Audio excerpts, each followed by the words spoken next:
Hi friends, it has been a very long time.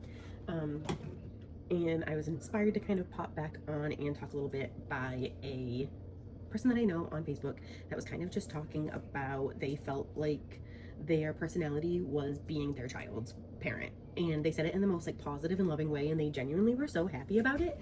And a lot of my TikToks were around kind of like my hobbies. I did a lot of my coloring videos, and that has slowly kind of unfortunately taken a backside because in the past couple of months life has just gotten chaotic. I've been trying to work a little bit more again, really going through a lot of battles for the services that my daughter needs, preparing for an upcoming vacation, and I was like, hold on, in this season of my life that is kind of who I have become, and why not possibly embrace it a little bit more and kind of turn it into something positive?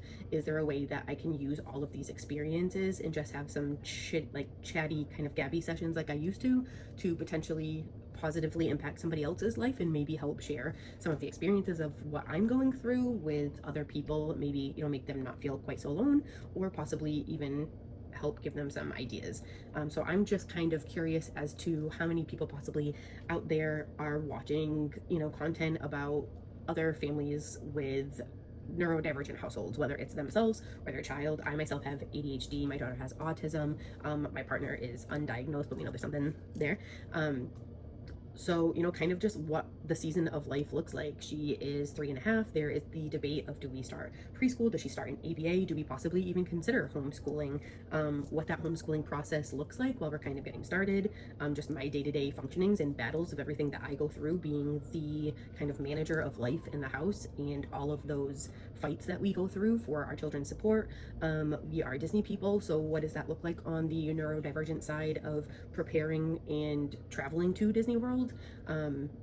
Because there are a lot of really great supports there in place, and I know like that can also be an overwhelming process. So those are just kind of, I know that was a lot, but kind of a lot of the different spaces that I'm thinking about just kind of sharing, because I'm sure if this is stuff that we are going through here, somebody else is too, but they might be at the very beginning of the journey. And sometimes even if you're already really deep into the mix of all of it, it just even feels nice to know that you're not alone in this. I recently was able to participate in a local support group for neurospicy households, and unfortunately I didn't get a chance to talk. We had so many people that were there and participating, and there was only so much time, but it was great that again there were so many people there participating, asking questions, answering each other's questions, just being there for support, and a lot of people were able to get some resources that they weren't aware of before. So I'm hoping that is something that I can kind of do with some people virtually. So if that is something that you think is content that you might be interested in, please let me know. And like I said, it's going to be just a lot of little like chit chats and kind of like looks into, I guess, the behind the scenes of what everything is, what all the things are that are happening. So thank you for taking, I'm sure, several minutes of your time, and have a lovely day. Bye.